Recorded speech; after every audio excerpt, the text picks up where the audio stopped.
सावन के महीने में ये चीज़ें मत खा लेना, वरना भगवान शिव आपसे क्रोधित हो जाएंगे। सावन का महीना भगवान शिव की भक्ति और माँ पार्वती की शक्ति को समर्पित है। सावन के महीने में चारों तरफ उत्सव जैसा माहौल रहता है। हर हर महादेव और बोल बम के जयकारे से पूरा वातावरण भक्तिमय हो जाता है। इस महीने में देवों के देव महादेव और माता पार्वती की विधि विधान से पूजा अर्चना की जाती है। साथ ही सावन सोमवार का व्रत भी रखा जाता है। सावन महीने में शिव उपासना के कई कठोर नियम हैं।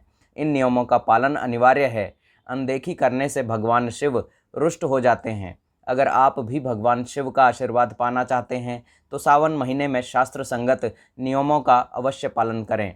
इस महीने पूजा पाठ से जुड़े नियमों का पालन करने के अलावा खाने पीने में भी कुछ बातों का ध्यान रखना चाहिए। ऐसी मान्यता है कि सावन में हरी पत्तेदार सब्जियां खाना अशुभ होता है। इसके पीछे धार्मिक कारण भी माना गया है और वैज्ञानिक तर्क भी इसका समर्थन करते हैं। आइए जानते हैं सावन में हरी पत्तेदार सब्जियों को खाने को लेकर क्या कहा गया है, धार्मिक मान्यताएं क्या हैं और वैज्ञानिक कारण क्या हैं। शास्त्रों के नियम अनुसार सावन में हरी पत्तेदार सब्जियां नहीं खाना चाहिए। ऐसा माना जाता है कि भगवान शिव को प्रकृति से बेहद प्रेम है। ऐसे में पत्तियों को तोड़कर खाना शुभ नहीं माना जाता है। ऐसा करने से शिव जी अप्रसन्न होते हैं। वहीं दूसरी ओर वैज्ञानिक तर्क ये कहता है कि सावन के महीने में हरी पत्तेदार सब्जियों में पित्त बढ़ाने वाले तत्वों की मात्रा बढ़ जाती है, जो कि पाचन में समस्या पैदा करते हैं। दूसरी तरफ सावन में बारिश अधिक होती है और अधिक बारिश होने पर हरी पत्तेदार सब्जियों में कीट पतंगों की संख्या बढ़ जाती है। ऐसे में उन्हें खाना अच्छा नहीं माना जाता है और ये आपकी सेहत को भारी नुकसान पहुंचा सकता है। इसीलिए सावन में जहां तक हो सके हरी पत्तेदार सब्जियां नहीं खानी चाहिए।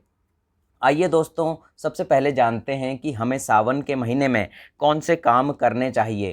पहला, सावन में रोज़ गाय को चारा खिलाना चाहिए। अगर ऐसा संभव न हो पाए तो किसी भी गौशाला में जाकर पूरे 30 दिन के हिसाब से पैसे जमा करवा दें। अगर संभव हो तो स्वयं गौशाला में जाकर गायों की सेवा करें। इन आसान उपायों से बहुत अधिक फ़ायदा मिलता है। दूसरा है, आपके जीवन में परेशानियां लगातार बनी रहती हैं तो रोज़ सुबह स्नान करने के बाद शिवलिंग का जलाभिषेक करें और भगवान से प्रार्थना करें। इस उपाय से सावन में बहुत जल्द ही फल मिलते हैं। तीसरा है, यदि आप लंबे समय से किसी बीमारी से पीड़ित हैं तो सावन में रोज़ गाय के कच्चे दूध में काले तिल डालकर भगवान शिव का अभिषेक करें। ऐसा करने से बीमारी जल्दी ही ठीक होने लगती है। चौथा है, डिप्रेशन की समस्या से निजात पाने के लिए सावन में इस छोटे से उपाय से लाभ मिल सकता है।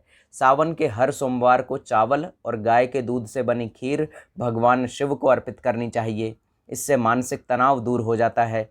पांचवा है, धन लाभ के लिए सावन के महीने में रोज़ एक मुट्ठी चावल शिव जी को चढ़ाएं। इस बात का ध्यान रखें कि कोई भी चावल टूटा हुआ ना हो। यह उपाय शिव पुराण में बताया गया है।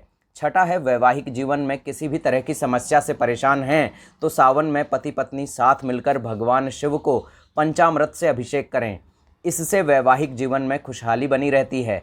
भगवान शिव और माता पार्वती सुखी वैवाहिक जीवन जीने के लिए एक आदर्श प्रतीक हैं। ऐसे में जिन जातकों के वैवाहिक जीवन में उथल पुथल है, उन्हें सावन के महीने में पड़ने वाले सोमवार के दिन अपने हाथों से मिट्टी का शिवलिंग बनाना चाहिए और विधिवत रूप से पूजा अर्चना करनी चाहिए। मिट्टी के शिवलिंग पर सोमवार का व्रत रखते हुए दूध में हल्दी और केसर मिलाकर अर्पित करें। ऐसा करने से वैवाहिक जीवन सुखद रहता है। सातवां, सावन में रोज शिवलिंग पर बेलपत्र चढ़ाना चाहिए। इस बात का ध्यान रखें कि कोई भी बेलपत्र कटा फटा ना हो। बेल के वृक्ष में कुबेर का स्थान माना जाता है। शिवजी को बेलपत्र चढ़ाने से धन लाभ के योग बनते हैं। आठवां, समय समय पर घर के अंदर नकारात्मक ऊर्जाओं का प्रवेश होता रहता है, जिसके कारण घर में तनाव और आर्थिक परेशानियां पैदा होती रहती हैं। ऐसे में नकारात्मक ऊर्जा को सकारात्मक ऊर्जा में बदलने के लिए सावन के महीने में रोजाना 21 बिल्व पत्र के ऊपर चंदन से ओम नमः शिवाय लिखकर मंदिर जाकर भगवान शिव को अर्पित करें। इससे घर में सुख और समृद्धि का वास होगा। नवा, कई लोगों के मन में हमेशा किसी अनहोनी के होने का भय सताता रहता है। इस दोष को दूर करने के लिए सावन के महीने में गाय को गुड़ और रोटी और बैल को हरा चारा खिलाना चाहिए। 10वां, सावन के महीने हर तरह की मनोकामनाएं जल्द से जल्द पूरी हो जाती हैं, क्योंकि सावन का महीना भगवान शिव को अति प्रिय होता है। इस महीने में भगवान शिव की पूजा करने से जल्दी ही फल की प्राप्ति होती है। ऐसे में सावन के महीने में प्रतिदिन शिवलिंग पर सुबह सुबह जल में काले तिल मिलाकर अर्पित करने चाहिए। सावन के महीने में इस उपाय से जल्दी ही सारी इच्छाएं पूरी हो जाती हैं। 11वां नज़र दोष से मुक्ति के लिए सावन के महीने में भगवान शिव की प्रतिदिन पूजा, जलाभिषेक करने के बाद पूरे घर में गौमूत्र का छिड़काव करें। इससे आपकी समस्या खत्म होगी और घर में सकारात्मक ऊर्जा का संचार होगा। चलिए दोस्तों, अब जानते हैं सावन के महीने में ऐसी कौन सी गलतियां हैं जो आपको भूलकर भी नहीं करनी है। पहला, सावन में शिवजी का अभिषेक करते समय कभी भी हल्दी का प्रयोग ना करें। सावन के महीने में भगवान शिव की पूजा में हल्दी का प्रयोग करना वर्जित होता है। दूसरा है, शिव भक्तों को कभी भी सावन में बुरे विचार मन में नहीं लाने चाहिए और ना ही किसी की बुराई करनी चाहिए। इस समय धर्म संबंधी किताबों का अध्ययन करना चाहिए। तीसरा, वैसे तो कभी किसी का अपमान नहीं करना चाहिए, मगर सावन के महीने में खास तौर पर इस बात का ध्यान रखें कि माता पिता, बुजुर्ग व्यक्ति, भाई बहन, स्त्री, गरीबों और ज्ञानी लोगों का अपमान नहीं करना चाहिए। चौथा, शास्त्रों में बताया गया है कि सावन में भक्त और ईश्वर के बीच की दूरी कम हो जाती है, इसीलिए सुबह देर तक सोकर इसे व्यर्थ नहीं करना चाहिए। सुबह जल्दी उठकर शिव की पूजा करनी चाहिए। पांचवां, सावन में शिव भक्ति के लिए आपके आसपास सकारात्मक माहौल बहुत ज़रूरी है।